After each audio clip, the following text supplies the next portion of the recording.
tagaridadeski. Meie teadusala järgmiseks arutelu teemaks on väga ambitsioonikas nimi kosmoseühiskond. Ja ma luban, et me kindlasti puudutame ka kosmose teemat ja meie eesmärk mõistmaks ja miks me püüame vaadata siis meie kõikvõimalike kihtide taha, millega meie maakera on ümbritsetud ja jõuda välja sinna kuskile, kus mitte midagi ei ole ja aru saada sellest, et kuidas see on seotud sellega, mis siin maa peal toimub.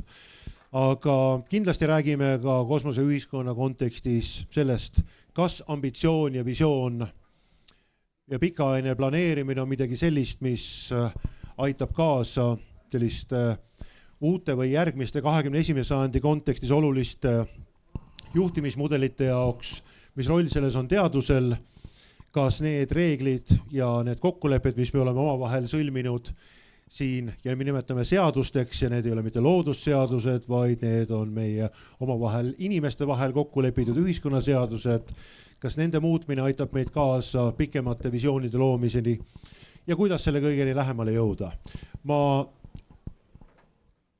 alustaks ühe pisikese sissejuhatusega ja tutvustusega. Minu nimi on Linnar Viik ja saatuse tahtel, vaatamata sellele, et Rahvusringhäälingu portaalis kava lugedes te näete, et seda arutelu modereerib Urmas Vaino, siis mina ei ole Urmas Vaino, vaid olen Linnar Viik ja olen seda ka modereerimas. Aga ma sissejuhatuseks, enne kui annan võimaluse tutvustada kõigil muudel arutelus osalejatel end ja sidet selle teemaga, tuletaksin võib-olla meelde ühe asja või 2 või 3 asja. 60 aastat tagasi maikuus Ameerika Ühendriikide kongresside ees president Kennedy tuli välja ambitsioonika eesmärgiga. Me viime inimese kuule. Ja selleks hetkeks, kui ta seda oli öelnud, olid ameeriklased kokku suutnud kõikide erinevate missioonide käigus inimesi umbes 15 minutit hoida väljaspool maakera mõjusfääri ehk siis peaaegu nagu avakosmoses. Väga ambitsioonikas eesmärk. Ja 69. aastaks vähem kui 10 aastat hiljem nad selle suutsid teha. Kogu inimkonna ajaloo väidetavalt siis endiselt kõige vaadatum teleülekanne, otseülekanne ja kõige šokeerivam sündmus inimkonna ajaloos, mis mõjutas väga paljusid. See oli sealpool lompi. Meie pool lompi lugesime meie Nikolai Nossovit, tema tähtteoseid Totu kuul, mida väga hästi 4 aastat pärast Kennedy poolt välja kuulutatud eesmärki Nikolai Nossov juba lasteraamatus realiseeris ja viis Totu ja tema sõbra Pontsu saatuse tahtel kuule, mille sees oli teine kuu ja mis oli kapitalistlik kuu. Ja selle kapitalistliku kuu ümberpööramine oligi Totu ja tema sõbra suur missioon. Fantaasia ja ulmekirjanduse roll on äärmiselt tugev olnud. Me oleme alati jõudnud väitmiseni, et Konstantin Tsiolkovski ehk siis meie nõukogude kunagise taaga juures olnud kosmose lendude ja esimese Sputniku teele laskmise taga olnud inimene oli paadunud ja andunud Jules Verne'i fänn. 19. sajandi keskpaiga ulmekirjanik, kes fantaseeris kokku teed kuule, kuu teisele poolele, 20 000 lööd vee all, kapten Nemodest ja kõikvõimalikest muudest asjadest ja oli totaalselt inspireeritud sellest, mida ulmekirjandus andis ja saatuse tahtel just Jules Verne oli üks väheseid, keda nõukogude võim lubas vene keelde tõlkida ja laiatarbes levitada ja ka ajakirjades levitada. Selle mõju tegelikult selle ühiskondliku huvi vastu, mis seal siis on ikkagi, kuidas jõuda sinna välja kosmosesse, viis selleni, et väga paljud suletud kirikud muutusid toonases Nõukogude Liidus kosmoseklubideks, kus käidi tõsimeelis ja arutati sellele, kuidas meie küla rakukene hakkab üles ehitama kosmoseühiskonda, mida me seal Marsil ikka kasvatama hakkame, kuidas me nende tulnukatega läbi saame ja kas nad tunnistavad ka kommunistliku partei manifesti kui kõige olulisemat asja siin maa peal. Ehk selle pisikesel visioonil võib olla meeletu jõud. Ja mõju laiemalt kogu maailmale. Nüüd selle pika jutu lõpuks ja nende näidete lõpuks tahaks ma kõigepealt ikkagi proovida selleni välja jõuda, et meie panelistid saaksid rääkida endast ja natukene ka enda seosest kosmosega. Kas teil on endil ka mingisugust seost kosmosega ja kes te olete siin täna? Madis, alustame sinust. Aitäh, Linnar. Mina vist olen ainus, kellel on siis ametinimetuses ka kosmos sees. Ja minu ametinimetus on siis kosmose ja CERN-i. CERN on siis Euroopa tuumauuringute keskus, büroojuht EAS-i ettevõtlusarendamise organisatsiooni juures. Ja see tuumauuringute teema liitus sinna alles hiljuti, sellepärast, et Eesti liitus CERN-iga 15. veebruaril sellel aastal ja minu funktsiooniks on aidata Eesti ettevõtetel saada tellimusi nii Euroopa Kosmoseagentuurist kui ka siis nüüd uue teemana CERN-ist ehk siis mikro- ja makrokosmos on mõlemad minu töölaual ja heade kolleegidega oleme me siis kosmose suuna tellimuste saamisel olnud päris edukad.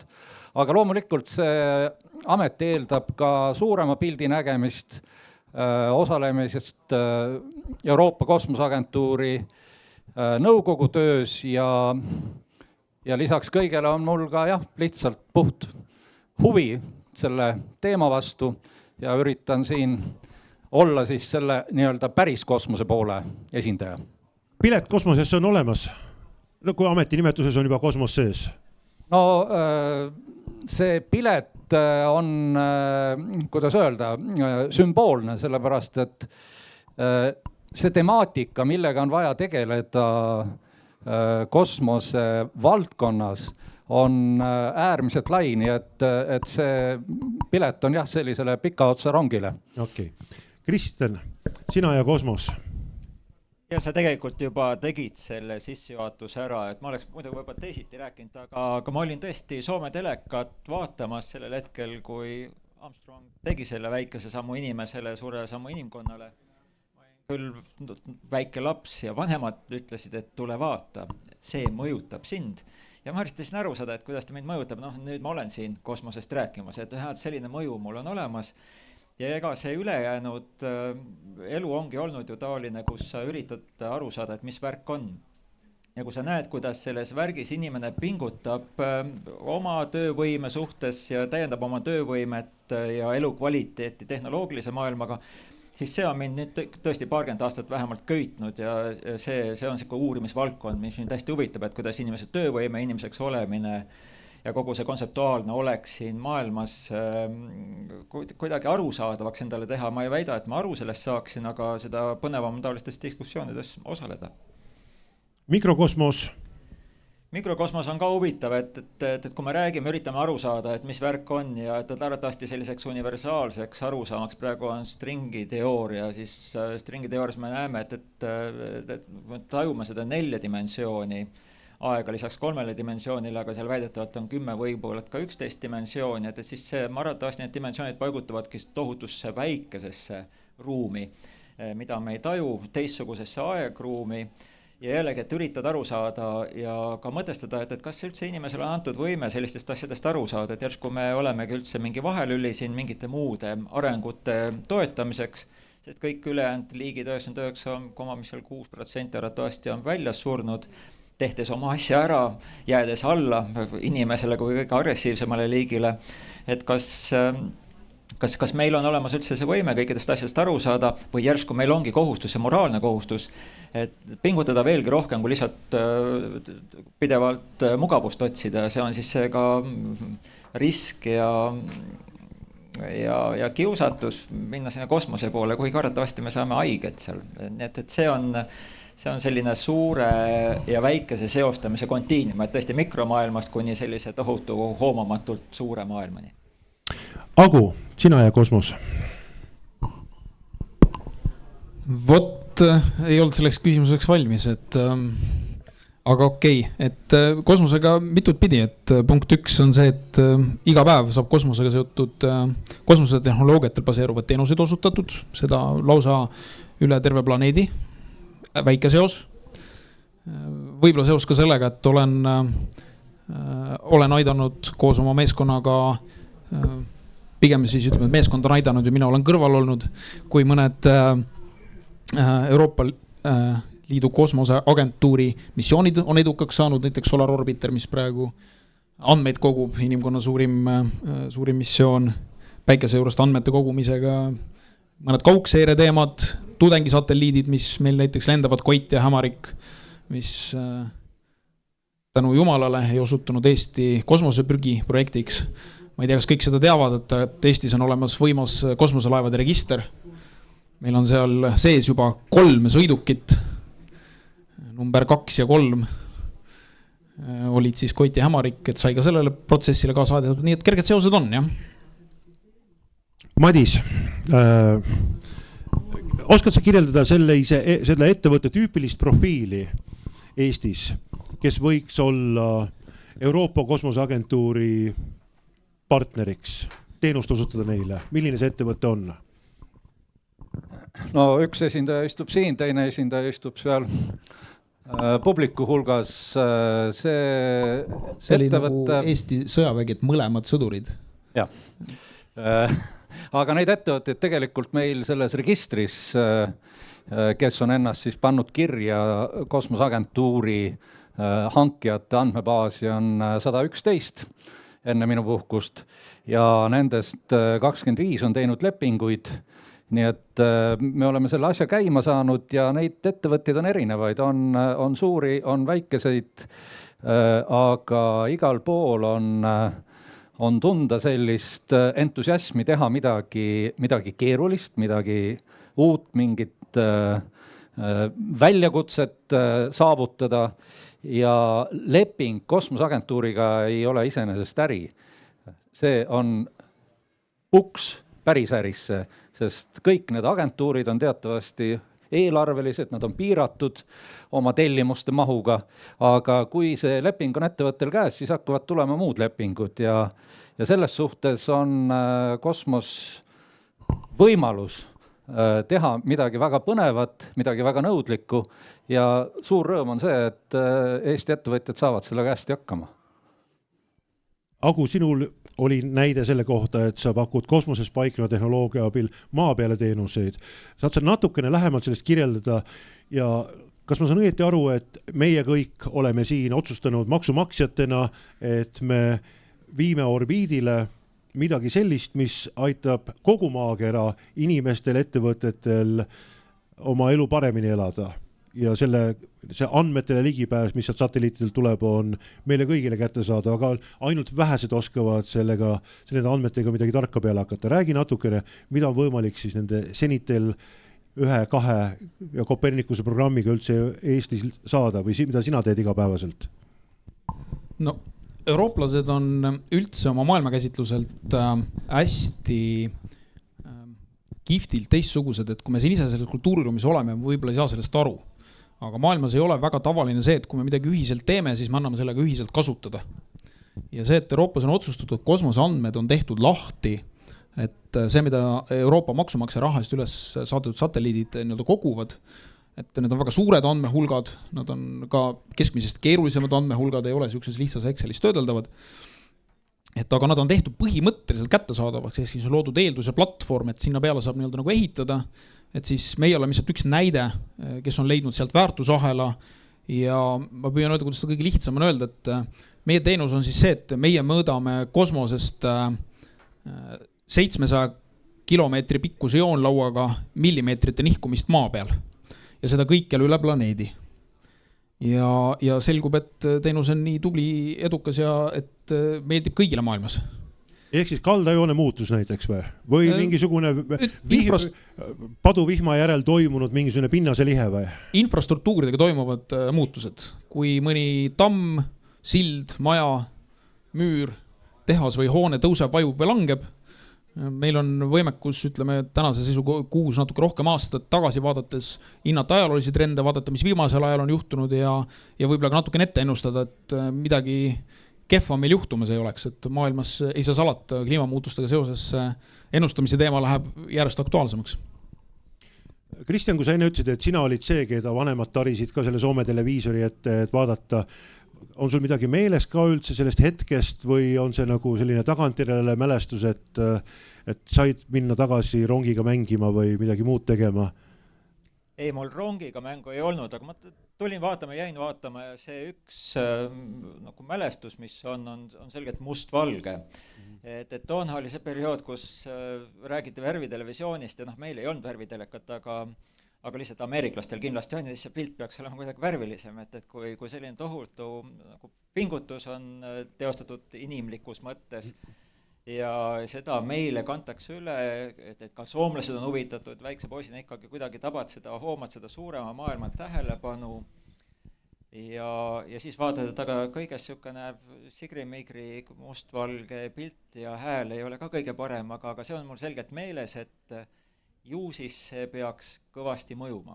Aga kas mu küsimus, mille juurde ma tegelikult tahangi jõuda, oli see, kas selline näide sellest, et me viisime 69. aastal reaalajas inimese kuu peale, siis kas see on midagi sellist, mis on inimajaloo jooksul üks selliseid tehnoloogia ja teaduse arengu suurimaid manifeste olnud? Oskad sa selle kõrvale veel midagi tuua teaduse tehnoloogia manifestidest? Oskan küll, paraku üks on tuumapomm ja teine on 9/11, et seda ma mäletan ka täpselt, et see on palju värvilisemas mälestuses. Tuumapommi kindlasti veel ei mäleta. Tuumapommi ei mäleta, aga et 9/11 mäletan, et need on kõik tegelikult ju teaduse poolt võimaldatud suure efektiga sündmused, mida inimkonnal varem ei olnud ja neid et ma olen nagu vale inimene ütlema, et ma nõustun Yuval Noah Harariga, aga tema ütleb, et pärast atompommi on kõik teistmoodi. Et see on nagu põhimõtteline muudatus, kus me suudame tegelikult suhteliselt väikese inimliku pingutusega hävitada terve suure hulga nii inimesi kui ka elusat loodust. Ja see võimekus ei ole tekkinud mitte sellise inimlikust vihast ja küünilisusest ja agressiivsusest, vaid ta on tekkinud inimlikust huvist.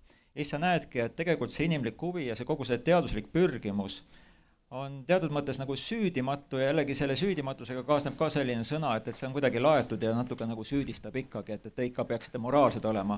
Aga teadus ja huvi ei tohiks niivõrd palju moraalne olla, vaid ta peaks olema ikkagi selle pingutuse keskne, aga ta peaks arvestama selle inimliku nurjatusega või inimliku palega. Ja sealt tekib terve hulk neid teisi teemasid ka, aga jah, et kui sa küsid, et mis on need teaduse saavutused, siis kui niimoodi natukenegi teadusajalooga hakata lahti rullima, leiad kindlasti teisi olulisi samme ka, kogu teadusmetoodika olemus, teaduslik, kliinilised uuringud, need on kõik teinud olulise hüppe selles võimekuses, kuidas me maailmast aru saame, mida me maailma kohta julgeme üha rohkem oletusi teha. Aga et kui niimoodi ekspromptu niimoodi kohe vastata, siis paraku kurb küll, et need atompomm ja 9/11 on mõlemad, mis tulevad pähe kui inimese võimete näited, kasvanud võimete näited. Ma olen kindlasti tuumapommi suhtes sinuga nõus. Hüppan veel vahel, ja see on ka üks sellise eksistentsiaalse riski põhjus, mille pärast me peaksime otsima teid kosmosesse. Okei, nüüd sa ehitasid sillaga kosmose vahele, et terve raketi panin sinna. Ja suurusjärgus kuskil oli 2004-2005 tulid Ronald Reagani aegsed ehk siis tähesõja aegsed Ameerika Ühendriikide teadusfondi memod presidendile ja julgeolekunõukogule avalikkuse ette ja šokeerivaimaks oli tegelikult toona. Me alati teaduses, kui meilt küsitakse midagi, siis me saame lähtuda olemasolevatest teadmistest ja mitte loota selle peale, et äkki me saame midagi tulevikus targemaks teada, sest me ei tea, kuhu meie teadmised edasi jooksevad. Kui julgeolekunõukogu esitas küsimus planeedi Maa tuleviku kohta, kõik nägid ette seda, et ressursid, fossiilsed ressursid on kasutatud ära mingiks hetkeks. Kõik nägid ette seda, et võib tekkida keskkonnakatastroof, võib tekkida tuumasõda mis päädib inimkonna või maakera elukõlbmatuks muutumisega.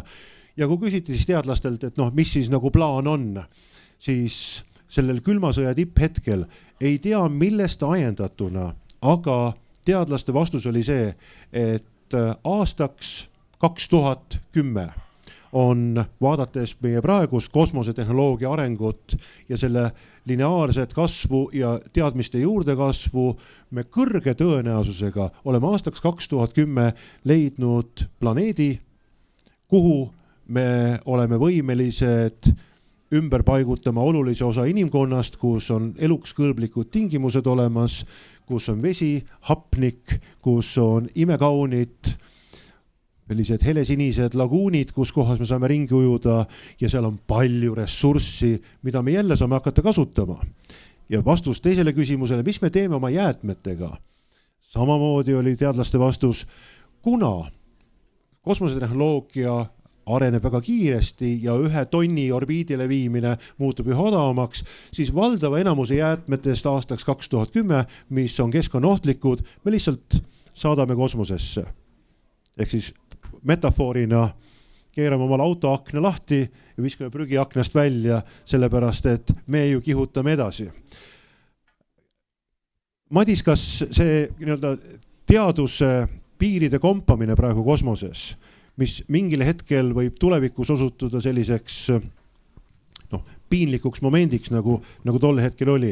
Kas sa näed, et Euroopa kosmoseagentuuri puhul on sellised poliitilised või päevapoliitilised küsimused kõrvale jäetud ja mis see suur missioon Euroopa kosmoseagentuuril on?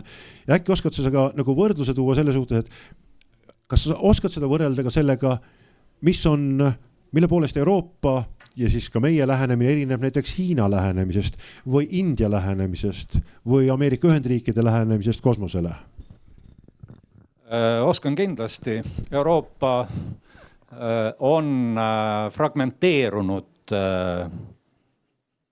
riikide kogum ja Euroopa Kosmoseagentuuris praeguse seisuga 22 liikmesriiki, 3 assotsieerunud liiget, meie lõunanaabrid Läti, Leedu on assotsieerunud liikmeks saanud just värskelt ja see tingibki selle, et tegelikult väga palju energiat läheb demokraatia peale. Selleks, et organisatsiooni juhitakse demokraatlikult, muidugi lähtudes sellest, kui palju mingi liikmesriik panustab, kuid oluliselt lihtsam on asju ajada Hiinas või Ameerikas või Venemaal, kus otsustab üks komitee, nii tehakse ja see viiakse ellu. Ja hiinlased, India, paljud riigid ajavad ju praegu kosmoseasja selleks, et saavutada mingit poliitilist prestiiži. Euroopas ausalt öeldes hetkel käib diskussioon, mis võiks olla see suur Euroopa initsiatiiv. Üks nendest asjadest, millest Agu just rääkis, on tegelikult ellu viidud. See on kaugseire projekt Copernicus, andmed tehti vabalt kättesaadavaks kogu maailmale ja sellest on tõesti tulemas palju kasu. Euroopa otsib oma sellist kosmoseideed. Üks mõte, mis on läbi käinud, on see, et eurooplane kuu pinnale aastaks 2030. Kuidas saab eurooplane üldse kuule minna koos ameeriklastega, sest Euroopal endal ei ole inimese lennutamise võimekust ja ei ole ka vaja seda arendada. Mina isiklikult olen sügavalt veendunud, et inimese viimine kosmosesse ei ole vajalik, kuna praegu kõiki neid käigus olevaid missioone on võimalik teha robotitega, tehisintellektiga ja meil on vaja oodata veel veidikene. Ray Kurzweil on ennustanud, kes on singulaarsuse teooria nii-öelda väljatooja, et aastaks 2030 on võimalik inimese intellekt panna kas siis čipile või ühesõnaga muuta ta tehislikuks, kopeerida inimese teadvus masinasse või vastupidi. Ehk siis praegu räägime juba päris tõsiselt sellest, et tehisintellekti abil inimese ajuvõimekuse suurendamine on lähiaastate küsimus. Ja siit edasi veel üks samm ongi see, et me saame inimesega võrdse roboti luua ja teha temaga kosmoses neid manipulatsioone, mida on seal vaja teha. Kosmoses on vaja teha palju asju, kuid inimese pidamine ja viimine kosmosesse on üks kõige kallimaid pooli kogu selles kosmose temaatikas. Ehk siis selle sama inimese keha asemel viime tegelikult kohale näiteks sensorid ja toome sealt seal need andmed tagasi siia. Kõige selle juures võib kostuda nagu olukord, kus kohas me ei suuda nagu Tallinn-Tartu maanteed nagu 4-realiseks teha ja nüüd nad siin nagu lähevad kosmosesse. Nagu ehitamas üles nagu dilemmasid ja Kristjan, sa oled silmitsi olnud tihti lugu ja ka arutlenud selle üle, et kuidas ühiskond ja inimesed vastu võtavad nagu teaduse need järgmisi samme ja kompamist ja ambitsioone. Kas nad aktsepteerivad seda, et kuskilt keegi on valmis finantseerima seda, et me hakkame inimese valku, inimese genoomi, seda sama mikrokosmost uurima olukorras, kus või kosmosesse siis veel minema, selle asemel, et nagu igapäevased argiprobleemid ära lahendada. Kas see on nagu keeruline ja muutub üha keerulisemaks maailma seletada inimestele, miks me teeme seda, miks pagana pärast on nagu vaja kosmosesse raha panna? See on hästi huvitav küsimus, et see kuidagi juhtub. Ja kui vaadata neid otsuseid, mida me tänasel päeval teeme, siis me teeme õigeid otsuseid, me on jube raske valesid otsuseid teha, siis me oleksime irratsionaalsed. Aga tulemus on ikkagi kuidagi kehva.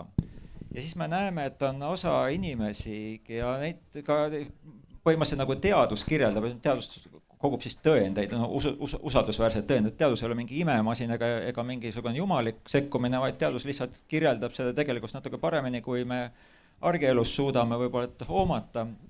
Ja seal pannaks tähele, et need intelligentsed inimesed või teadlased osa on sellised endasse tõmbunud, isoleerunud, oma kinnisideega tegelevad ühe asjaga, nad ei kuule ülemuse juttu. Ja sa näedki, tekib selline, või see on üks seletus, et sellisel otsustamisele ja raha jagamise tasandil või poliitilise konsensuse tasandil leitakse teatud väärtuskokkuleppeid.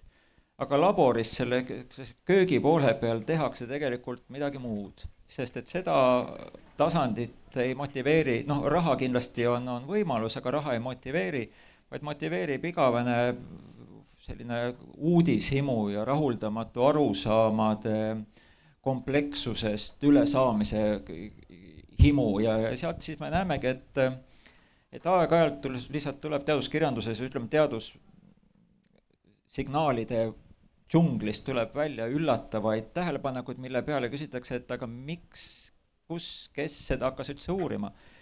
Ja USA-s oli siin hiljuti see näide, kus poliitikud naeruväristasid teatud uuringuid, kuna nendele tundus näiteks, et mingi konna kesknärvisüsteemi uurimine seal suhteliselt naljaka eksperimendi käigus tundub, et on nagu maksumaksja raha, lihtsalt rahaga mängimine, aru saamata. Aga just see on see lõhe, et aru saamata, et tegelikult selle naljaka eksperimendi taustal on väga tõsised kesknärvisüsteemi ravimiuuringud ootavad neid tulemusi. Nii et aeg-ajalt meil lihtsalt peame arvestama sellega, et üks käsi ei tea, mida teine käsi teeb. Ja see on mõnikord hukatuslikult, aga teinekord pakub meile selle võimaluse, et ma usun, et ja olen küllaltki veendunud, et teaduses ja ütleme inimlikus otsingus sünnib avastusi, mida ei mindud otsima. Et see on ju meie see out of the box potentsiaal ja ma juba hüppan teatud mõttes nagu ajas ettepoole ka, et see, mida me üritame kosmosesse minekuga kaista, on see inimliku potentsiaal, et kui me siia planeedi maa peale jääme, siis arvatavasti me piirame oma inimlikku potentsiaali. Siin on mõned uuringud ütlevad, et inimesi võiks olla umbes 10 astmes 58, juhul kui me suudame siit oma planeedilt natuke kaugemale minna, ja siis tekib valiku küsimus, et kas paigutad raha miljardi inimese elujärje parandamiseks või 0,0, see on 10 nulli ja 1% tõenäosuseks, et inimesed jõuavad kosmosesse, kusjuures kosmoses 1058. astmes oleks 10 miljardeid inimesi saaksid realiseerida oma potentsiaali. Nii et neid vastuolusid saab olema päris palju. Okei. Teeme ühe väikese polli ka nüüd vahepeal, me oleme jõudnud nagu välja nagu sellesse punkti, mis hakkas natuke intrigeerima.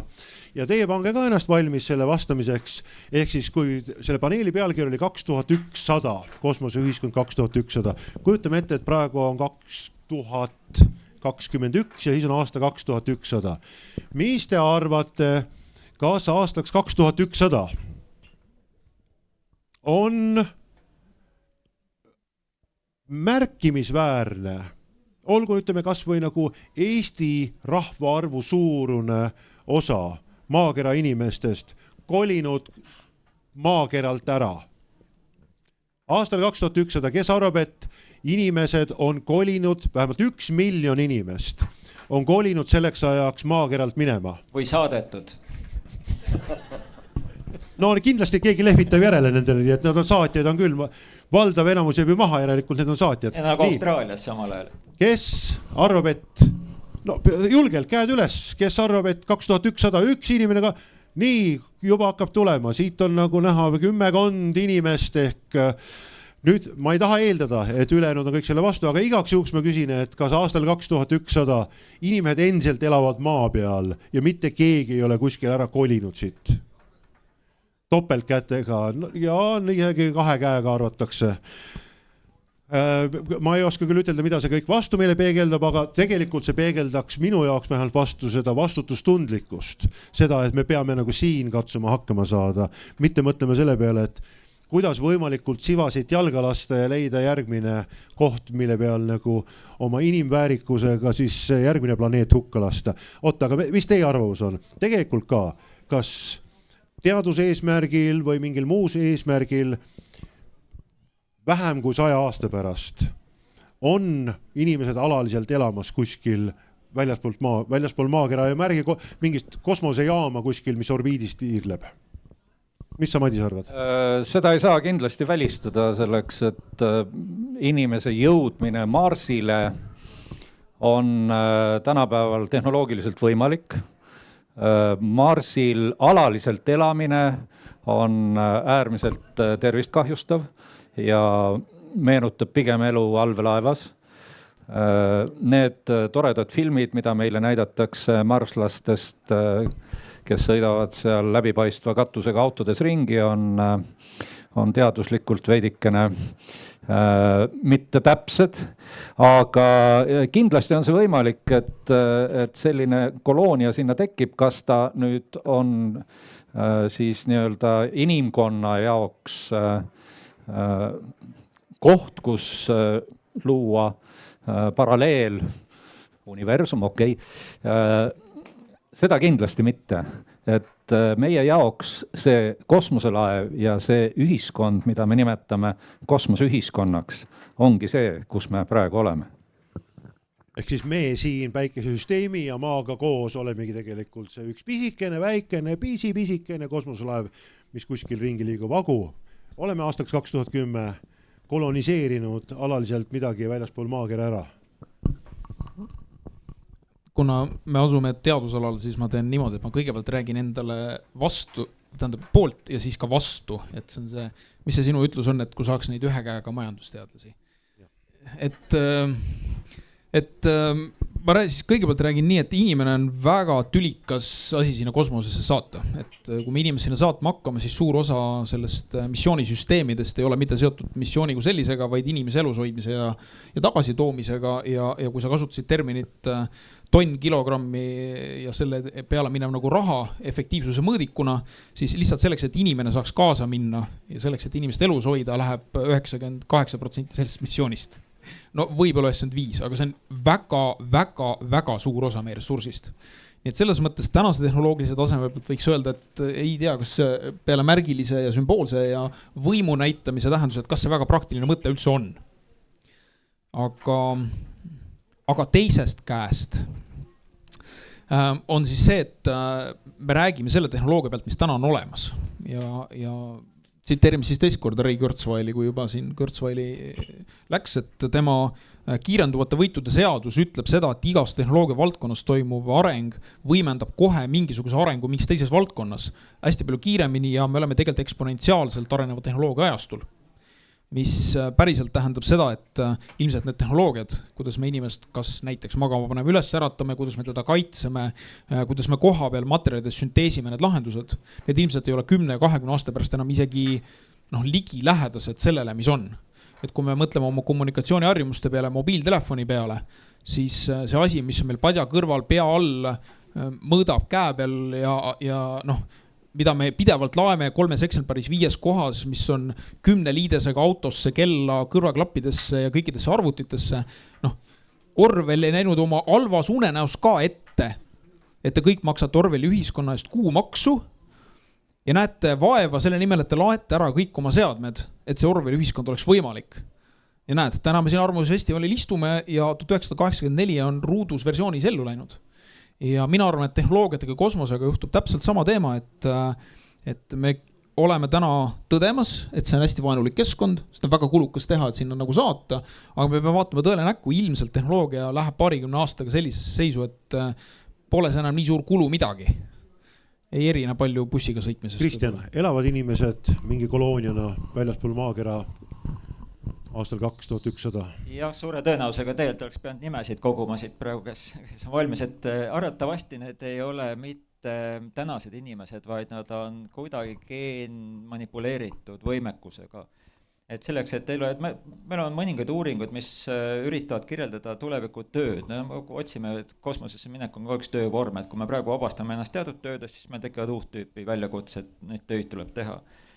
Ja see oli vist Cambridge'i ülikooli uuring, mis Briti valitsus tellis mõned aastad tagasi, mis ennustas, et juba selle põlvkonna jooksul teatud töövõtt eeldab teatud kirurgilist või ütleme invasiivset sekkumist inimese senises bioloogilise süsteemi. Ja kui me näeme, kuidas me isegi olümpiamängudel vaatame seda 100 meetri puuetega inimeste 100 meetri jooksu, vaatajaid oli sama palju näiteks Londoni finaalis kui tervete inimeste jooksu, siis me näeme, et selles tehnoloogias tekib meile teatud hüvesid, mis mitte ei ole puude kõrvaldamine, vaid olemasoleva võimekuse parandamine.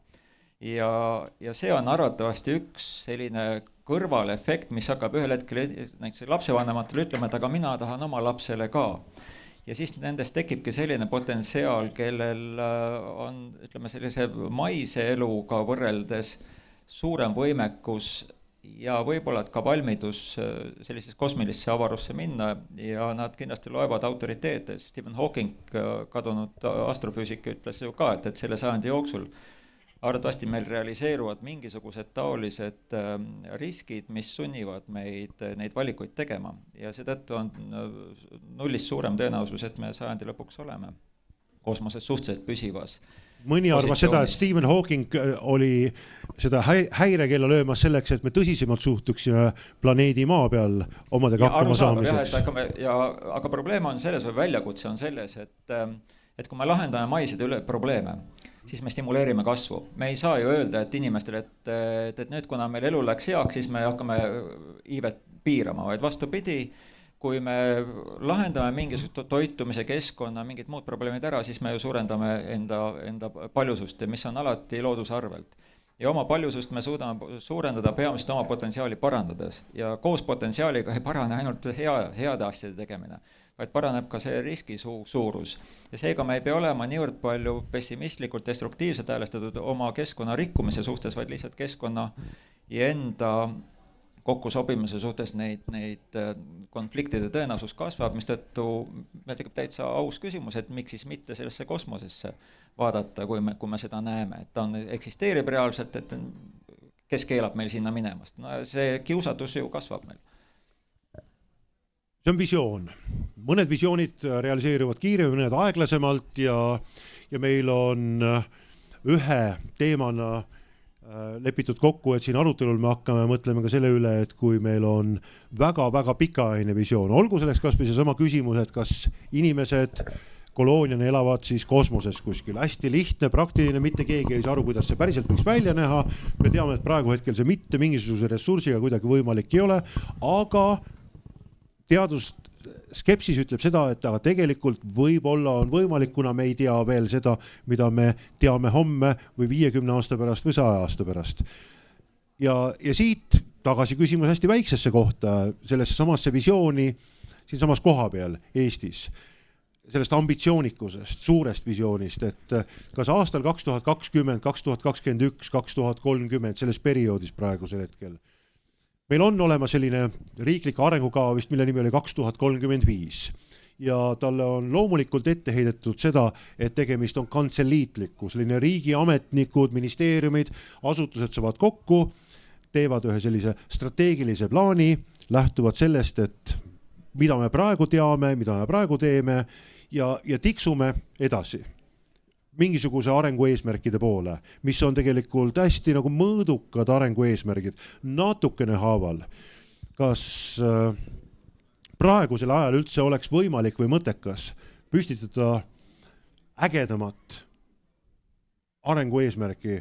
Agu, sa oled päris mitu korda kirjutanud ka Rahvusringhäälingu portaalis sellise mõiste nagu kosmoseühiskond teemal, mis ei ole üldse seotud tegelikult kosmosesse ära kolimisega, vaid mis räägib tegelikult ühiskonnaelu korraldamisest hoopis teistsugusel viisil või siis ka arengu eesmärgi või visiooni seadmisest hoopis suurema ambitsiooniga või teistsuguse fookusega, kui selleks on riikliku arengukavad praegusel hetkel. Kirjelda seda mõtet natukene.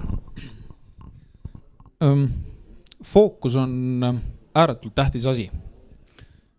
Fookuse tähtsus, millele me kõik koos keskendumine, see fookuse tähtsus tõuseb, kui meil on vähe ressurssi ja kui olud lähevad raskeks. Ma toon siia mõned näited, mis on, arvan, peaaegu isegi asjakohased selles olukorras, et ekstreemsport, ma ei tea, kui palju on kuulnud sellisest alast nagu downhill, andke käega märku, ütleb see midagi. Üle poole rahvast, väga lahe. Nendele, kellel ei ütle, mõelge siis samat analoogiat lumelaua sõidu peale. Nendele, kes sõidavad siis nagu off-roadis, ehk siis nad lähevad selle ametliku raja pealt nagu kõrvale. Et sealt on küsitud nende downhilli meeste käest, et kuulge, kuidas see ala võimalik on? Sa nagu päriselt paned nagu kiivri pähe ja siis paned mingil tundmatul territooriumil nagu lihtsalt nagu mäest alla, et see on hull või? Et kuidas see võimalik on? Ja downhilli meeste vastus on selline, et sellel hetkel, kui sa mõtled, et see ei ole võimalik, lõppes sinu sõit. See on võimalik ainult sellepärast, et sa otsid kogu aeg positiivset stsenaariumit. Ja enne imet, paljud tulevad nendest sealt mäest alla ja kes lumelauaga tulevad sealt nii-öelda off-roadis mäest valla. Et seal on üks hea ütlus olemas, et kui sa lumelauaga sõidad ja jälgid puud, siis puusse sa sõidad. Kui sa otsid teed puude vahel, saad sa nauditava sõidu. Ja mina arvan, et me oleme täna selle jätkusuutlikkuse probleemiga ühiskonnas ja maailmas jõudnud sellisesse kohta, et kui see, millele me keskendume, on negatiivsed stsenaariumid või selle asjade ära hoidmised, siis me ise käitume selliselt, me hakkame võimendama nende negatiivsete asjade ära hoidmise tegelikku juhtumist. Ja kui seda positiivset arengustsenaariumit ei ole, siis ma ei tahaks olla selles downhilli ratta ei roolis ega pakiraamisega, isegi mitte GoProga jälgimas, mis seal nagu toimub. Et arenguvisiooni mõte peaks olema näidata seda, et positiivne stsenaarium on olemus, see on võimalik ja kui me sellele keskendume, me tõstame selle tõenäosust. Sest et täpselt sama ulmeline, kui me alustasime oma riigiga 30 aastat tagasi, see oli üks kohutavalt ulmeline stsenaarium sellel aja hetkel. Kõik mäletasid ja teadsid, mis on saanud nendest inimestest, kes püüdsid Nõukogude Liidus riigivastaseid jutte rääkida. Oli hulk inimesi, kes tundis, teadis, uskus, et aeg ja hetk on õiget teeme. Samamoodi eesmärk võib-olla näiteks liikuda Euroopa Liitu, liituda selle klubiga, sellel hetkel, nagu me seda nimetasime, tulla NATO-sse. Need olid väga ambitsioonikad eesmärgid, peaaegu tulmelised. Et tegelikult nüüd tagantjärgi vaadates, see oli normaalne ju, see oli loomulik. See tuli nii lihtsalt, selleks keegi ei pidanud pingutama. Selleks tehti tohutult tegelikult tööd. See oli võimalik ja need realiseerusid kiiremini ja kuidagi me jõudsime kiiresti sellisesse olukorda, et me olime natuke mingi, ma ei tea, Tuhkatriinu, kuidas seda Eesti nagu lugu rääkida, et me olime kuidagi isegi sellised, et meie poole nagu vaadati, et kas tõesti on siuke asi võimalik, et kuskilt nad tulid, need ei olnud nagu, ja nüüd nad on üle Euroopa Liidu keskmise, jube tõhusad oma riigi valitsemises ja kõiges. Me oleme tegelikult harjunud, kui muinasjutt on meiega juhtunud, me ei näe enam seda muinasjuttuna. Aga selle muinasjutte eelduseks olid päris mitu ulmelist visiooni, mida me läbime. Ja miks need artiklid tekkisid, sa küsisid, et olen kirjutanud päris mitu artiklit. Ma ühel hetkel hakkasin nagu tajuma, et aga mis on järgmine hull eesmärk, mis meil on? Mis on järgmine piisavalt hull eesmärk saada iseseisvaks, olla liige kellegi kuskil midagi nagu ära teha? Mis asi see nagu on?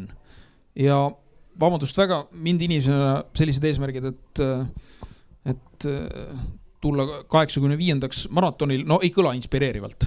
Selleks peab olema midagi, mis, ma siis ütlen otse, midagi, mis on piisavalt hullumeelne, et hakkaks ärritama. Sest ega ühel heal visioonil ei ole ka mõtet, kui sul ei ole midagi, mis natukene ei härrita või tekita mingit nii-öelda nagu elevus, sest et muutuse juhtimise emotsioon peab ikkagi kõigepealt tekkima emotsioon. Ja siis saab hakata seda nagu suunama. Ja enne imet selgus, et kõik teised arengukeskused on kosmose kui valdkonna võtnud omale kuidagi suureks eesmärgiks. Ja ma olen enam kui veendunud, et Eestil on oma lugu rääkida selles maailmas tänu sellele, et meil on oma arusaamine, mis asi on jätkusuutlikkus, meil on oma arusaamine, mis asi on efektiivsus ja tõhusus, meil on oma arusaamine, mis asi on inimeseks olemine ja mis asi on üksinda olemisega toime tulek. Kui me räägime kosmoseühiskonnast, niisugune väike tagasihoidlik asi, Kristjan kindlasti räägiks väga palju põnevaid lugusid. Üksindusega toime tulek on väga keeruline teema. Ja, aga ma tunnistan, mul natuke nagu juhe jooksis kokku selle koha peal, et väga hea. Et see üüberambitsioonikas visioon, tagantjärele ma pean tunnistama, et minu meelest nagu see NATO ei olnud nagu see, millest sina räägid, on nagu, NATO on olemas, seal on kõik olemas, me peame olema samasugused ja natukene pingutama, aga sa räägid nagu millestki enamast. Sa räägid millestki sellest, mis on see, kui me kehtestame midagi sellist, mida me isegi veel ei ole nagu välja mõelnud, et meil on täiesti puhas paber ees. NATO ei olnud nagu puhas paber. Et sa räägid sellest, et peab olema täiesti puhas paber ees. Ja üks asi, millele sa nagu rõhusid, oli see, et see on motiveeriv. Ja kelle jaoks ta motiveerida, kui ideaalis nagu ühiskonda puudutav visioon peaks olema kõiki motiveeriv. Tulla maratonil võitjaks, ilma et seal oleks 100 inimest osalemas, kellest mõni jääb 85. on võrdsete võitlus. Aga, ja väga lihtsad reeglid on seal paigas, aga sa räägid reeglitest väljaspool oleva visiooni püstitamisest, mis peaks olema ka siduv. Kas see on motiveeriv asi? Usud sa sellesse, et selline asi on meie kõigi jaoks motiveeriv? Mõtle natuke. Kristjan, mis sina peegeldad tagasi nagu Agu soovile mõtelda väljaspool kasti ja püstitada eesmärk ühiskonnana, mis oleks veel pikemaajalisem kui need 2035 arengukavad ja oleks samas ka, ma ei tea, liitev ja out of box ja mis teeksid uhkeks kohe? Ma arvan, et siin seletusi rohkem kui üks on see, et inimkeskne seletus, et me tahame ja siis kui me väga tahame, siis me saame ja meil on neid narratiive päris palju. Teine on see, et kui me vaatame inimese arenguid, siis me oleme jõudnud kohtadesse, mida me ei ole kunagi planeerinud. Ja teaduses on ka päris palju, loomingus on hästi palju selliseid asju, mis tulevad ootamatult ei tea kust. Aga pärast tagasi vaadates see kõik tundub kuidagi loogiline. Et siis me näemegi, et selles looduses või omaenda kujundatud selles keskkonnas meil tekivad paratamatult mingid jõujooned, mis suurendavad teatud sündmuste tõenäosust ja vähendavad teistsugust sündmuste tõenäosust. Ja sellist komplekses adapteeruvas süsteemis, nagu me oleme, et me oleme kõik eraldi agendid, me vaatame informatsiooni, me suudame ise otsustada, siis me näiteks teame, et järgmine aasta on mood olemas. Ja tavaliselt üliõpilaste käest ka küsin, et kas mood on järgmine aasta olemas. On küll, milline see mood on, keegi ei tea. Aga ometi ta on olemas, see on inimtahe, aga kui me ütleme, et ma tahan, et praegu oleks teistsugune mood järgmine aasta, siis see niimoodi ei õnnestu, aga siis me näemegi, et sipelgad ei realiseeri seda protsessi, elevandidega, kahvidega, kaelkirjagud ei realiseeri, aga inimene on ainukene, kes paistab, et realiseerib seda maailma muutmise protsessi. Ja seega mitte inimene ja üks Kevin Kelly on selline innovatsiooni uurija, kirjeldaja, et hästi põnev tüüp, et tema ütleb ka, et inimene mitte ei innoveeri, vaid inimene saab aru. Et me ühel hetkel saame lihtsalt aru, mida me peame tegema. Ja siis me saame aru, me oleme õige ja vale valiku ees. Ja praegu me näeme, et meil on teatud valikud, mis on peaaegu peale sunnitud, kuna keskkond on muutunud teatud moel. Kliima muutub teatud moel, viirus tekitab teatud moel küsimusi. Ja meil on teatud sund aru saada, esiteks, et püüd aru saada, teiseks on siis püüd teha see ratsionaalselt õige otsus.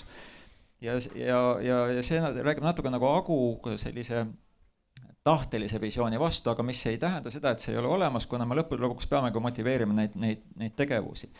Aga nüüd, kui see motivatsioon on ühes inimeses, me näeme neid, ma ei tea, Londonis Hyde Parkis on neid ronijad redeli peale ja kuulutavad maailmale, mis on õige, mis on vale ja inimesed lihtsalt lähevad mööda ja joovad pubis õlut ja mitte midagi maailmas ei sünni.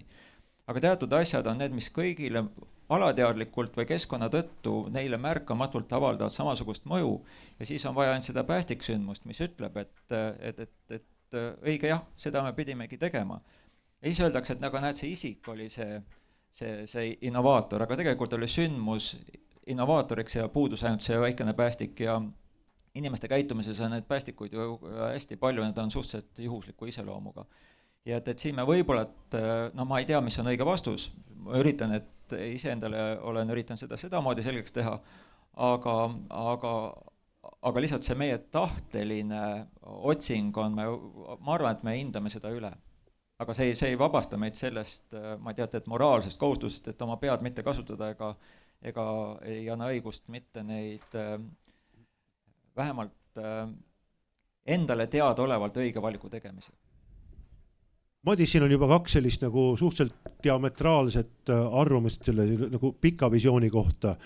Mis meelt sina oled ja kui pikk peaks olema visioon ja kas näiteks seesama arengukava 2035, mis Eestil on sinu arvates nagu rahuldav lahendus, kas see on nagu rahuldav visioon selle kohta, võib niimoodi öelda või peaks olema veel pikem, veel ambitsioonikam või hoopis keskendume sellele, et kuidas homsega hakkama saada? Nendele keerulistele küsimustele ma ei kipugi vastama, aga ma toon näite, kuidas visiooni teha ja mis võib olla selle hiilgavana tundunud visiooni tegelik saatus. Euroopa Kosmoseagentuuri eelmine peadirektor Jan Wörner tuli välja visiooniga Kuuküla, Moon Village. Ja see osutus üllatavalt edukaks. See meeldis kõigile, Kuuküla. Me toome sinna kõigi maa peal tegutsevate kosmoseagentuuride jõud kokku, ehitame selle üles, loome seal sellise rahvusvahelise keskkonna. See on ju jõlekiht ja ta oli üllatavalt hea promootor sellele visioonile. Austraalia Adelaides toimunud astronautika kongressil ta viskas pintsaku maha ja tegi 3 kätekõverdust, minu vanune mees lava peal kõigi nähes, selleks, et näidata, kui kerge on kuu peal neid kätekõverdusi teha. Kahjuks möödusid aastad ja keegi nagu ei võtnud kinni, et küsiti Janni käest ka, et kuule, et sul on Kuuküla, et millal me siis nagu tegema hakkame. Ja siis Jan ütles, teate, ka see ongi visioon, et ma ei ole püstitanud eesmärki, et mina või Euroopa Kosmoseagentuur, me hakkame seda ehitama. Et see ongi visioon, see on nagu selline väljakutse ja kahjuks täna keegi ei räägi enam Kuukülast. Aga visioonina oli see tõesti tore ja paraku realiseeruvad asjad hoopis teistmoodi. See tähendab seda, et tegelikult me peame kogu aeg pidama silmas kauget eesmärki, aga selleni jõudmise tee on navigeerimine erinevate muutuvate tingimuste ja miks mitte sageli ka vaenulikus keskkonnas. Jah, Kristjan. Ja kui ma toon võivad teise paralleeli, et inimesed, kes tahavad kaalu langetada või kavatsevad hakata kehalist aktiivseks, et ega nad praegu ei hakka tegema, ega järgmine kolmapäev, nad hakkavad uuest aastast tegema. Neil ongi seda visiooni vaja. Sest et see on midagi, mis hoiab elu toredana ja ma ikkagi kavatsen, ma olen õigel pool seda piiri. Aga siis, kui uus aasta lähedale jõuab, siis järgmise aasta uueks aastaks 90% inimestest on endast pettunud. Ja see ei tule mitte sellest, et see tahe ei olnud vale, vaid sellepärast, et maailm osutub palju keerulisemaks, et mida rohkem me läheneme selle tegelikele sammudele, et siis me oleme näinud palju kitsamat pilti, kui see tegelikkus on. Et seal on palju selliseid asju, mis on meie väärtuste ja mugavuste ja teiste arvamustega seotud, mis nullivad selle meie enda suht loogilise maailma ära. Aga kui sa tõid alguses näite selle sama kosmoseühiskonna kohta, ütlesid, alustasid sõnast fookus. teiseks oli piiratud ressurss ja kolmandaks oli jätkusuutlikkus, siis mulle meenutab see väga-väga palju meie nii-öelda startup ettevõtteid või iduettevõtteid, kes esiteks adresseerivad ühte väga konkreetset probleemi, nad püüavad fokusseerida mitte kõikide probleemide, vaid just selle probleemi lahendamisele. Neil ei ole mitte midagi muud kui ainult idee ja visioon, võib-olla mingisugune mõte, et niimoodi võiks proovida seda asja lahendada. Neil on väga piiratud ressurss. Nii palju kui inimtunde, kui neil on sellesse panna parajasti, nii palju nad teevad. Ja nad on alati mures selle pärast, et kuidas oleks jätkusuutlik, kuidas me 3 kuu pärast ka teeksime veel paremat asja. Ja nad teevad seda tihtilugu läbi kiirete ebaõnnestumiste. Kas sa ometi ei taha öelda, et ühiskond oleks valmis midagi sellist tegema, et nagu oma mõtteviisi muutma, et ütelda, et meie visioon võiks olla fokusseeritud, piiratud ressursside tingimuses, jätkusuutlik ja keskenduda sellele, et me loominguliselt eksiksime, õpiksime nendest vigadest ja teeksime midagi uuesti. See on ju risti vastu nagu sellele, mida poliitikud meile lubavad, pensionitõusu lubavad meile 4-realisi teid, lubavad kõiki neid asju. Teadmata seda, kuidas neid muidugi saavutada, aga nad mõtlevad kindlasti nagu väga-väga teistmoodi võrreldes selle sama iduettevõtliku mudeliga, mida sina just kirjeldasid. Kas ühiskonnal oleks võimalik nagu iduettevõttena tegutseda? No me just ühte iduettevõtte 3. tsüklit oleme tegema minemas. 2 tsüklit oleme kiiresti läbinud. Ebaõnnestumistega? Jah, ma pean nüüd, kui sa nüüd juba küsid, mitte et see on see, millest ma rääkida tahtsin, aga minu isiklikul hinnangul jah, sest et ma olen ka arvestatav osa oma elust etnud niisuguse digiühiskonna, e-ühiskonna nagu ehitamise peale ja kui ma inimesena lugesin juhendit, kuidas välja printida koroonapassi, siis vabandust, aga minu hinnangul on üks parim platsimängija korra palli maha küll pillanud, jah. Et ma olen kindel, et me saame paremini, aga mitte sellest ei tahtnud ma rääkida. Ehk siis, kas riigi visioon, ühiskonna visioon saaks olla selline iduettevõtlik fookus, piiratud ressurss, jätkusuutlikkus? Jutu mõte oli, et me teeme ju seda. Et kui riigis on mõni valdkond, kes ütleb, et meie valdkonnas ei ole teemaks, et raha on piisavalt, tõstke käsi püsti, ma olen kindel, et Rahandusministeerium kuulab teid meelsasti ja kuni keegi kätt ei tõsta, siis me oleme kokku leppinud vaikimisi, et meil on piiratud ressurss, punkt 1.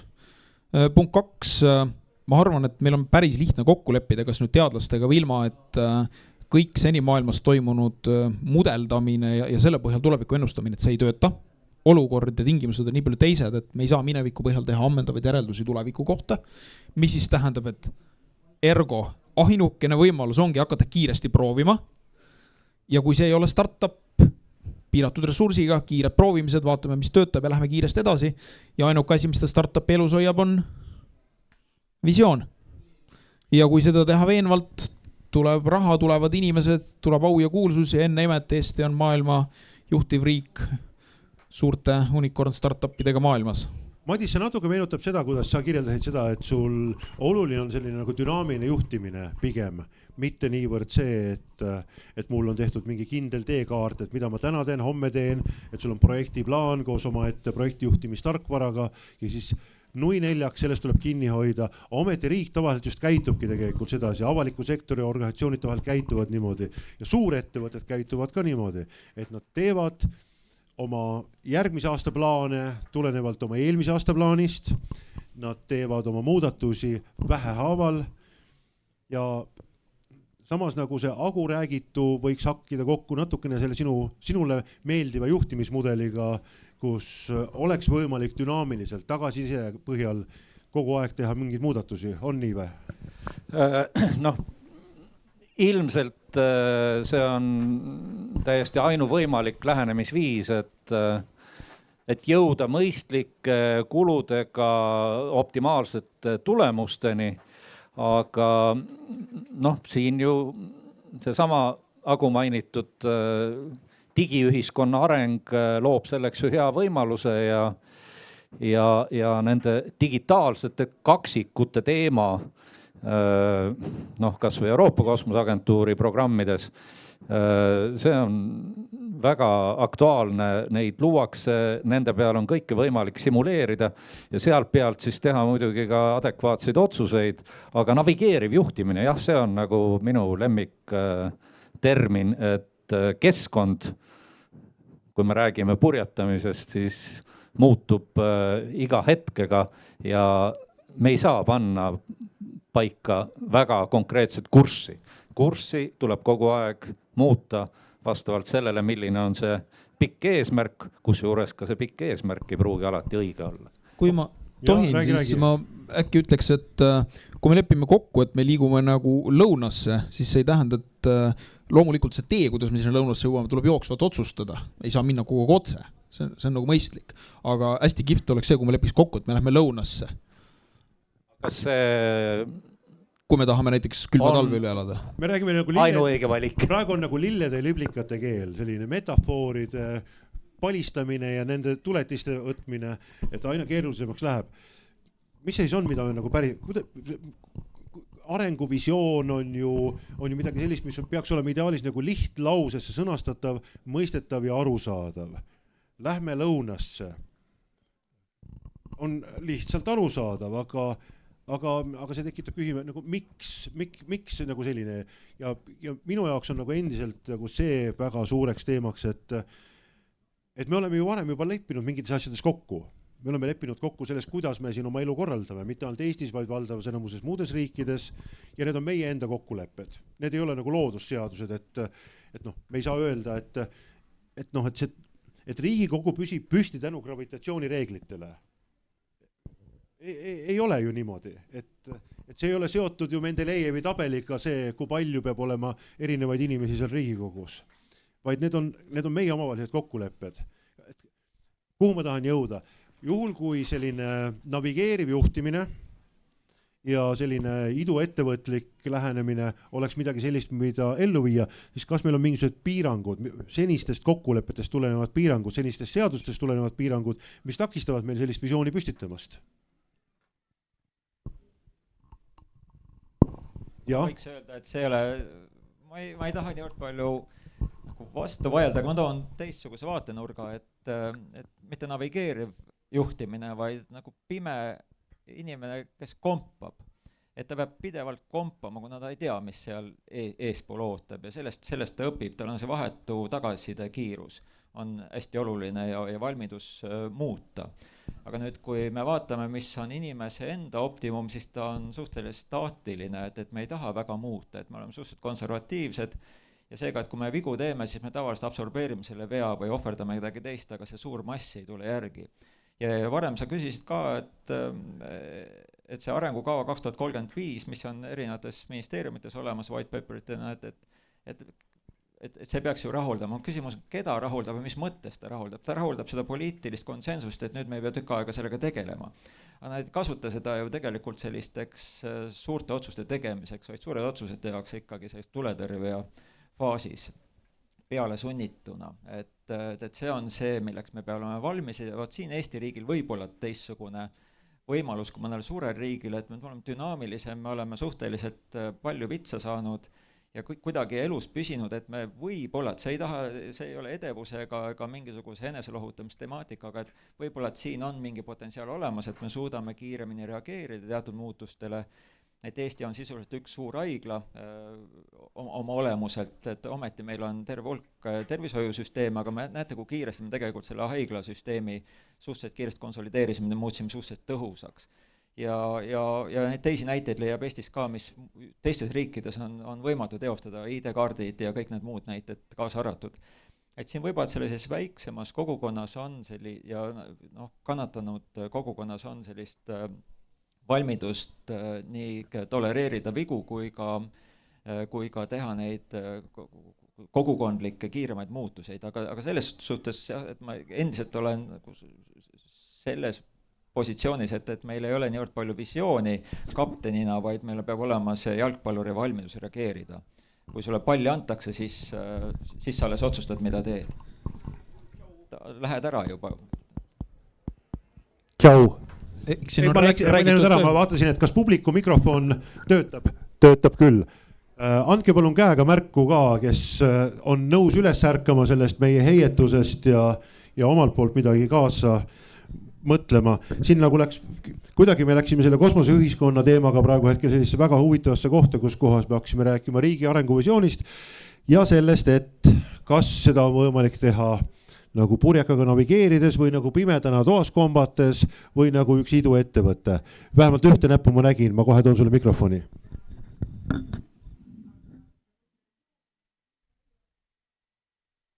Aitäh, Marek Kiisa minu nimi ja ärkasin üles ühesõnaga ja teemaks see, et kui me saime vabaks, me panime nagu mingit moodi endale eesmärgid, et me nüüd saame Euroopa Liitu, nüüd saame NATOsse ja siis mingit moodi see Eesti eesmärk hägustus.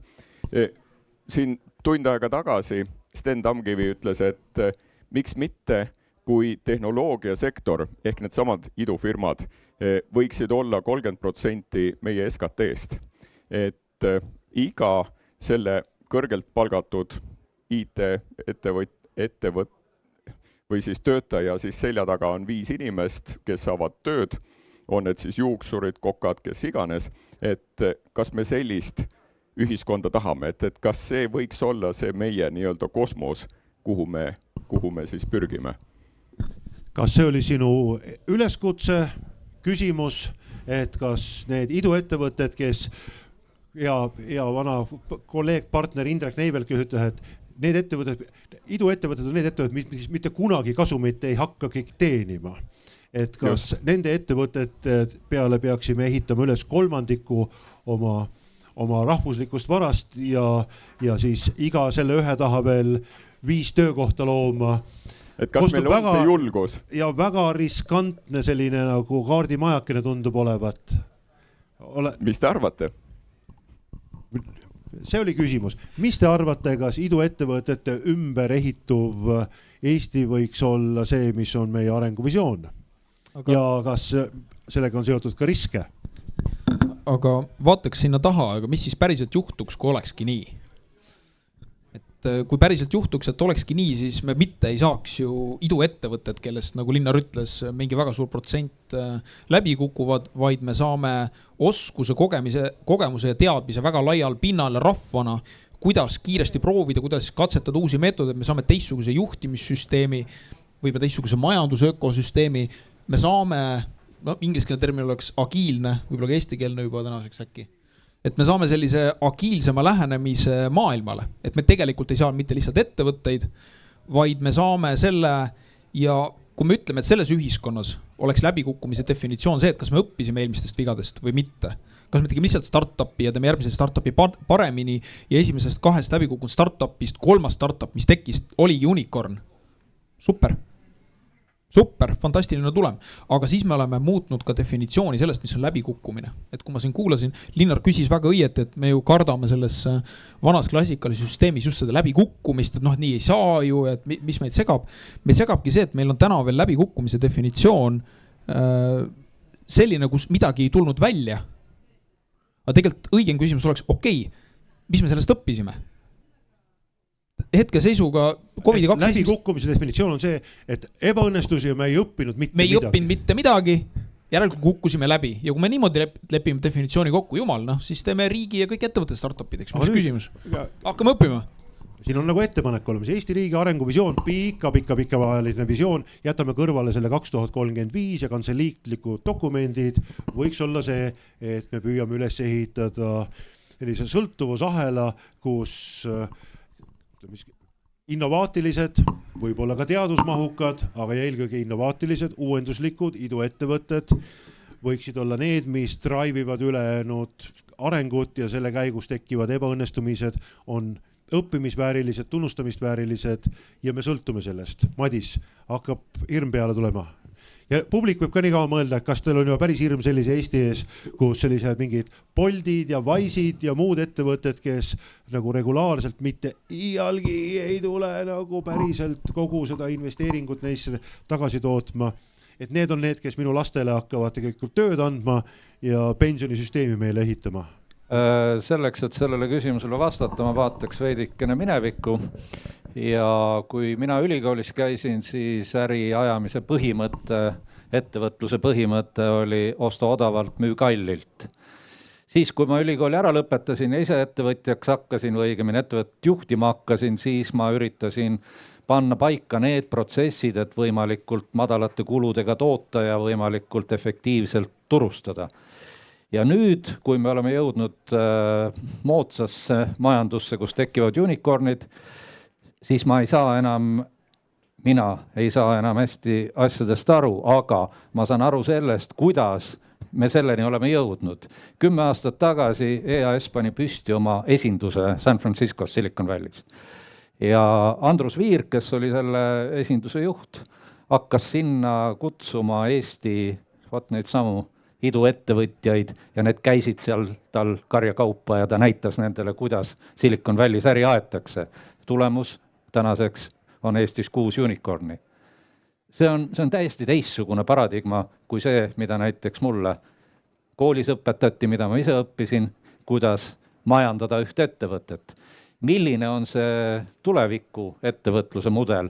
Kas kõik saab muutuda selliseks startupi põhiseks? Ilmselt mitte, aga paradigma muutub, see on täiesti selge. Milliseks ta muutub, ma igaks juhuks jätan vastamata.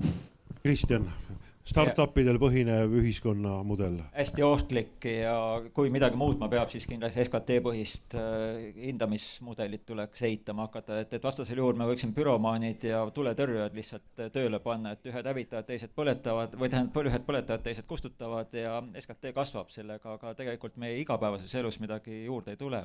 Startupide ja selliste unicornide puhul on ju investorid need, kes tolereerivad seda valu spekulatiivsel ootusel ja nad blokeerivad ära terve hulga teiste innovaatiliste väikeettevõtete võimaluse potentsiaali, et nad kas ei anna neile raha või siis nemad hakkavad kopeerima seda olemasolevat ärimudelit. Ja kui me vaatame neid suuri unicorne, et kasumis ei ole ja küllaltki lootusetu ka, et kasumis ei tulla.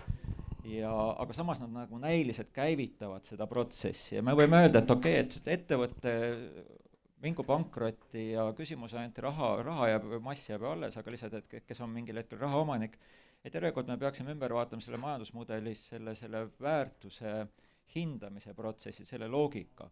Aga tulemuseks on see, et meil tekivad need laastud, need on intellektuaalsed laastud, need ei ole mitte sellised huumuseks muutuvad, vaid nad on intellektuaalsed laastud, millest tekib seda inimkonna arengupotentsiaali.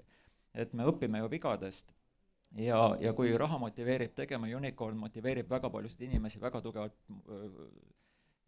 tegutsema ja ressurssi fokusseerima tegevustele, mida jälle väikestel hajusetel ettevõtetel ei ole võimalik teha. Nii et see on, ma arvan, et see on selline tulega mängimine, mis paratamatult lõpeb alati põlema minemise ja kärssamisega, aga sellest tekib päris palju kasulikku valgust ja soojust, aga lihtsalt, et kuidas me hindame. Praegu me hindame minu arvates väga vanamoodsel moel ja Madis ütles õigesti, et või kes ma olen ütlema, mis on õige, mis on vale, aga et vähemalt see traditsiooniline arusaam, mis siis see äripoint on, et äripoint on, et kasumit toota, aga need ettevõtted ei ole kasumitootjad, nad on tegelikult spekulatsiooni loojad ja panna siia kõrvale veel selline küberraha ka. Et me oleme täiesti... Ära pane. Aga ma ütlen, et näete, et me oleme selle maastiku serva peal, kus me ütleme, et hakkab täiesti uus, ma olen nagu Sam selles Sõrmuste isandast, ma ei ole siit kaugemale läinud, aga nad läksid kaugemale. Me peame olema valmis, vaatama selles teises maailmas teistsugused reeglid.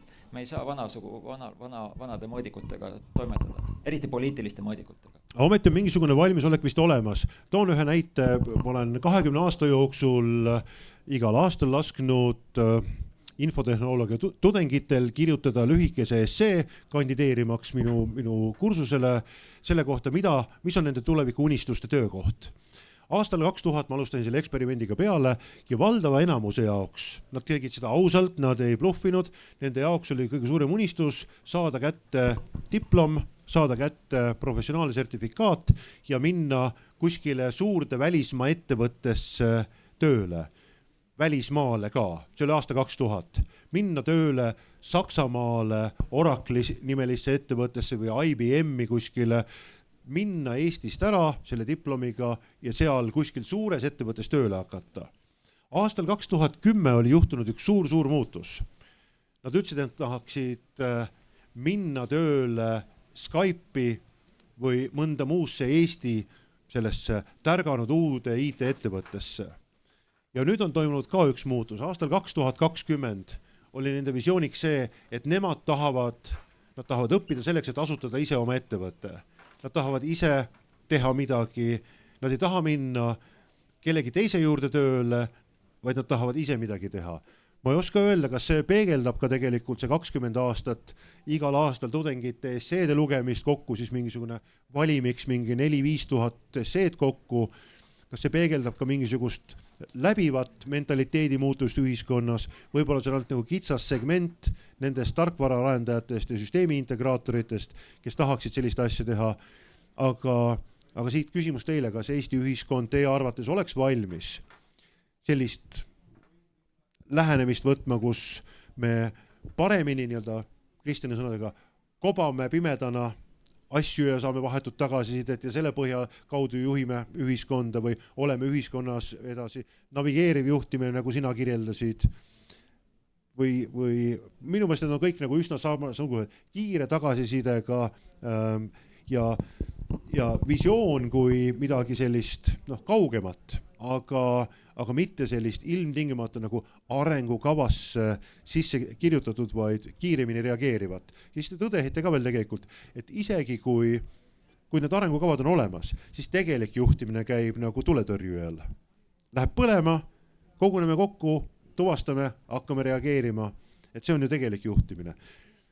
Teisõnu, kas 20 aasta jooksul või 30 aasta jooksul taasiseseisvumisest Eesti ühiskonnas on toimunud piisavalt palju muutusi, et olla valmis kiire tagasisidega juhtimiseks ja ühiskonna eluks? Mul on selline küsimus, see on kellegi teise poolt toodud näide küll, aga et küsimus oli, et kumba õpitakse kiiremini, kas jalgrattaga sõitma või ujuma. Ja vastus on, et jalgrattaga tüüpiliselt igaüks oma elust teab. Mis pärast, aga sellest jalgrattaga kukkumine ilgelt valus ja see tagaside on vahetu ja jube selge ujuda, sa võid seal ebaefektiivselt ulpida tükk aega. Ja kui me siis hakkame mõtlema, et mida me saaksime teha, et siis mitte niivõrd palju kosmoseühiskonnas, see on see iseenda reaalse maailmaga liiga kauge side, aga et kui me jalgrattaühiskonnaks ennast nimetaksime, et kus ma olen valmis kukkuma ja reageerima kiiresti, et seda me pakuksime, kusjuures me ei paku personaalset ju tagasidet või me pakume tegelikult inimkonnale seda tagasidet, et me proovisime erinevaid asju ja me tolereerime neid vigu, aga me õpime, et mida rohkem ja selles suhtes startup kultuuriruum on huvitav, et me õpime ju nende vigade kaudu, et kui meil see success rate on seal 15%, siis see on päris hea. Et kui iga 7-8 osutub tegelikult töötavaks või tulemuslikuks ettevõtjaks, et see ei ole sugugi paha, et seda tüüpi mudelit peaksime arendama. Madis, oleme valmis? Jaa, siin ma tooksin ühe väikese, aga ilmselt pöördumatu mõjuga aspekti, et see pandeemia on loonud olukorra, kus äri, ettevõtluse, organisatsiooni tegevuse elluviimiseks ei ole vaja enam füüsiliselt koos käia. Ja see toimib globaalselt. Ja siin on kindlasti arenguruumi. Eesti ettevõtted on siin väga häid lahendusi välja pakkunud. Et kui me räägime visioonist, siis ilmselt me peaksime arvestama sellega, et paradigma on muutunud. Me ei hakka käima enam kontorites koos. Me teeme seda hoopis paindlikumalt ja millised võivad olla selle muutuse pikemad mõjud. Ehk siis me olime tegelikult sellises kohas, mida ka Agu kirjeldas, et meil on nagu tulekahju. Ja siis me hakkasime reageerima ja suudame tegelikult üldistada seda laiemalt mingitele sektoritele ja valdkondadele, et seal mitte üks tulekahju, vaid terve ühiskond oli tulekahjus. Agu, mis sina arvad, kas Eesti ühiskond on valmis selleks, et elada vahetus ja kiires tagasisides ja öelda ausalt välja, et nii see ongi. Ja me keskendume sellele, et võimalikult kiiresti õppida neid vigu, nendest vigadest, mis me teeme. Ma arvan, et meil on rahvana selgelt kõige rohkem eeldusid ja potentsiaali olla selles maailma parimad, nagu päriselt. et maailmas on suhteliselt vähe riike, kus inimeste usaldus oma niisuguste kriitiliste riiklike institutsioonide vastu on nii suur, nagu seda on eestlastel. Hetkel veel on. Nii. Ma arvan, et meil on üks väheseid riike, kus meil on võimalik päriselt lihtsate lahendustega rajales tagasi koguda, mõelda, arvata ja ma arvan, et meil on veel säilinud seda paindlikkust, et teha selliseid startup-ilikke katsed, et et aga proovime siis, teeme teistmoodi valimised. Proovime, teeme ära. Et ei saa salata, et eks see meie e-valimised oligi oma alal üks startup-ilik eksperiment ja ei saa salata, päris lahe ja päris edukas. Miks me võiks teha e-valimist 3.0, mis on kiirema ja vahetuma tagasisidega ja anname ka negatiivse hääle poole koormusega ja vaatame, kuidas see valimissüsteemi maailma mõjutab ja ütlemegi välja, et see on eksperiment.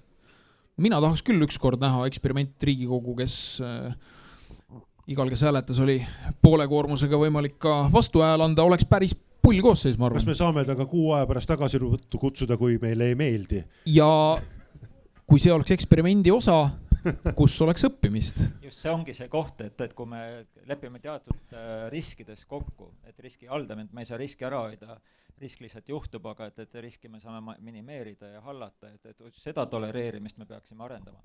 Aga ma tooksin Jeff Bezose küsimus oli talle, või ta kommenteeris, et millist last ta eelistab 9 sõrmega last selle asemel, et laps, kes ei oska mitte midagi teha. Ja me ei pea enda pärast praegu muretsema, vaid just selle järgmise põlvkonna pärast, et kui me endale loome väga sellise vatis oleva keskkonna, siis nad on väga haavatavad. Nad peaksid olema rohkem riskialtid, sest et see väike riik, rahvusruum ei jää lihtsalt või kultuuriruum ei jää lihtsalt alles, juhul kui me muudame selle elu liiga mugavaks. See oli väga hea mõttekäik. Kas ma tohin siia korra? Ma tahtsin öelda praktiliselt täpselt sama mõtte, aga teises sõnastuses, mida ütles Kristjan, et areng ei toimu mugavustsoonis. Ja need olukorrad, mida me kirjeldasime, need on kindlasti väljaspool mugavustsooni. Nii et sellega me garanteerime arengu. Kristjan ütles praktiliselt sama mõtte teistmoodi, kuna see läks nagu korduseks, et siis mugavustsoonist välja ja küll hakkab juhtuma. Noor härra esimehes reas Sonis. No, eks Sony teeb nooremaks veidi. Et ma tahtsin öelda, et see tagasiside jalgratta ja ujumisega, et see tegelikult vist pärismaailmas ei toimu, sest pärismaailm on niivõrd palju keerulisem. Ja kui me vaatame näiteks tänu kliimale me järgmine põlvkond kindlasti vati sees ei ela, aga et näiteks kaevandamine on väga suure ökoloogilise mõjuga, kõikide teede ehitamine ja metsade lõhkumine, see on nagu väga valus. Et sellest otsesest tagasisidest, mida praegu tuleb meile kliima ja tormide ja tulekahjudena, ei ole aru saada, et keegi tahaks näiteks hakata asteroidide pealt kaevandama. Et kui see nii toimiks, siis juba ju võetaks kühvlid ja raketid hakataks minema või kuidas te seda kommenteerite? Kas see tagasiside, mis me oleme praegu saanud nende, ma ei tea, Lõuna-Euroopa metsatulekahjude või üleujutustega või mis iganes muude näitajatega või ümber, on liiga leebe olnud? No ilmselt kindlasti jah. See, mis maailmas toimub, on kosmosest väga hästi näha. Seesama Kopernikuse programm toodab neid andmeid massiliselt, mida hakkab homme juhtuma. Kõike on võimalik jälgida. Küsimus on selles, kas me suudame saavutada mingitki konsensust laiemas ulatuses, kaasata kogu sellesse rohevõitlusesse ka sellised riigid nagu Bangladesh ja India, miks mitte Pakistan ja nii edasi, kogu Aafrika. Aga mis puutub asteroididelt kaevandamisse, siis inimesed selleks valmistuvad ja Luksemburg on võtnud vastu vastava seaduse, mis siis reguleerib asteroididelt maavarade kaevandamist. Eesmärk on muidugi väga lihtne, et siis ettevõte, kes soovib seda tegevust alustada, registreeriks oma ettevõtte Luksemburgis. Kas on teada, kas mõni Eesti firma on seal juba ennast registreerinud? Ei, Eesti firma ei ole ennast registreerinud, küll aga üks Eesti päritolu kena jurist töötab ühes sellises firmas, mis vastavaid plaane peab. Nii, mul on väga hea meel tõdeda, et valdav enamus teist on endiselt ärkvel, kena kaunis pärastlõunalaupäevane ja teadusalal oli meie aruteluks pealkirja järgi Kosmoseühiskond 2100. me tõdesime päris palju seda, kuivõrd oluline üldse on olnud inimese kosmosesse jõudmisel ja teadustööl, mis on pühendatud ja seotud kuidagi ka kosmosega muuhulgas, visiooni, metafoori, selle suure narratiivi olemasolu, sellest endale motivatsiooni ammutamine. Me saime enam-vähem kindlust selles, et valdav enamus meist on nõus sellega, et me umbes 100 aasta pärast elame siinsamal planeedil edasi ja peame katsuma siin hakkama saada, et ei ole olemas seda päästeteed, kuigi me tegeleme sellega, et me otsime seda muud alternatiivi. Me tõdesime ka seda, et see pikemaajalisem visioon, mis samamoodi nagu kosmosesse pürgimisel või uue maailma reeglistikuga ja maailmaga kohandumisel on midagi sellist, mis võiks olla Eestis eraldi veel seatud eesmärgiks ja ka seda, et selline kiire tagasisidega ja erineval viisil sõnastatud lähenemine, olgu selleks siis kas riigi juhtimiseks või laiemalt ühiskonnaprotsesside mõtestamiseks, arusaamiseks, võiks olla midagi sellist, mis on seotud ka tihedalt nii 21. sajandiga kui ka nende riigiprotsessidega. Kas tohiks ma viimaseks ringiks küsida teilt nüüd sellise võimalikult laialivalguva küsimuse, aga selle, et kas kogu selle vestluse käigus, mis me siin oleme 1,5 tundi praegu hetkel vedanud ja kohe oleme lõpetanud, jäi teil nagu üks soovitus meie kuulajatele, publikule, mida siit kaasa võtta, kas meie arutelust või siit samast arvamusfestivalilt, mida neil oleks võimalik oma igapäevaelus homme, järgmisel nädalal praktiliselt kaasa võtta selleks, et selle 21. sajandi ja just praeguse maailma väljakutsetega paremini hakkama saada. Kuidas saada paremini homme? Me rääkisime 100 aasta kaugest asjast. Oluline osa meist enam siin nagu ei tiksu siin arvamusfestivalil, aga meid huvitaks kangesti see, et kas meil on midagi siit kaasa võtta, millega järgmine nädal hakkama saada. Agu, mis siit oleks kaasa võtta, mis aitaks meil ühelt poolt omada seda visiooni selle kuskile kosmoseühiskonna või kauge poole ja teiselt poolt, mis tegelikult oleks meile praktiline abi lähinädalatel. Maailmas, mis on täitsa katki ikka. Hästi populaarne rääkida jätkusuutlikkusest. Lihtsalt siuke semantika jätkusuutlik ja ta on tihti sisustamata, et millal on piisavalt jätkusuutlik. Millal tuli jätkusuutlikkuse mõttes piisavus kätte. Et kui järgmine kord selle peale mõtlete, mõelge äkki niimoodi, et kas see lahendus, kas see teema, kas see jääks kosmoses ellu. Väga vaenulik keskkond, väga kinnine ökosüsteem, ressurssi kuskilt juurde ei tule. Tuleb hakkama saada väga vähesega, väga pikka aega. Ja enne imet, väga praktiline igapäevane asi. Ja kosmoseühiskond on saanud väga praktilise väljundi, sest et uskuge mind, inimkonnal läheb seda teadmist, mis ta välja mõtlete mingi järgmisel hetkel päriselt ka kuskil vaja. Ja see on päriselt ellujäämise küsimus kellelegi. Madis, mida kaasa võtta siit? Minul on väga konkreetne soovitus, et me rääkisime siin sellest, et tuleks ära koloniseerida mõni teine planeet või taevakeha ja kui meie või teie seda tegema ei hakka, siis äkki võib-olla teie lapsed hakkavad seda tegema, aga selleks tuleb kõigepealt saada astronaudiks. Astronaudile esitatakse kõrgendatud nõudmisi. Need nõudmised on väga hästi ära kirjeldatud inglise päritolu Euroopa astronaudi Tim Peaki raamatus, ka sinustki võib saada astronaut. Seal on kõik testid, ülesanded, kirjeldused, lugege see raamat läbi ja siis pidage plaani, kas on mõttekas minna näiteks mõnda kolooniasse mõnele teisele taevakehale. See oli siis avalöök, et Eesti otsib astronauti, reality läks käima praegu? Jaa, ei, see reality läks käima juba kevadel ja Eestist kandideeris kokku 58 inimest, nendest 32 naist. Kristjan, mis siit kaasa võtta, et järgmisel nädalal ellu jääda, aga omada samas ka visiooni? Ja ma võib-olla soovitaks ka Mary Roach'i Backing to Mars lugeda, et võivad kodus vetsupoti peale teha selline 10 sentimeetrised diameetriga auk, lihtsalt proovida, kuidas vetsus käimine kosmoselaevas on. Et seda tasub kindlasti arutada, aga suuremas pildis ma arvan, et seesama, et te siia kokku tulete, et siia ei ole ju kogu Eestimaa kokku tulnud, kuigi see kogu Eestimaad kandev idee on, aga et 4 K-tähte või 4 C-tähte, et kommunikatsioon, koostöö, kreatiivsus ja kriitiline mõtlemine, et me peame väljuma oma mugavustsoonist ja oma sellest silost, mida me oleme harjunud õppima, mida me oleme õpetatud ja millest me ei taha nagu välja minna, kuna see on ebamugav. Ja selline diskussiooni hoidmine oma vahel, oma vestlusringides, koostöö arendamine ja kriitiline mõtlemine, et kas ma olen eksinud, harjutada ka seda tunnet, see aitavad edasi viia, mitte kohal seista. Ja minu mõttes kas või kogu selle ürituse puhul tuleb see ilusasti esile, et võib-olla teile ei peagi seda niivõrd palju meelde tuletama, kuivõrd alla joonima, et te olete õigel teel. Sellega ma tänan Madis, Kristjan, Agu ja tänan publikut, aitäh!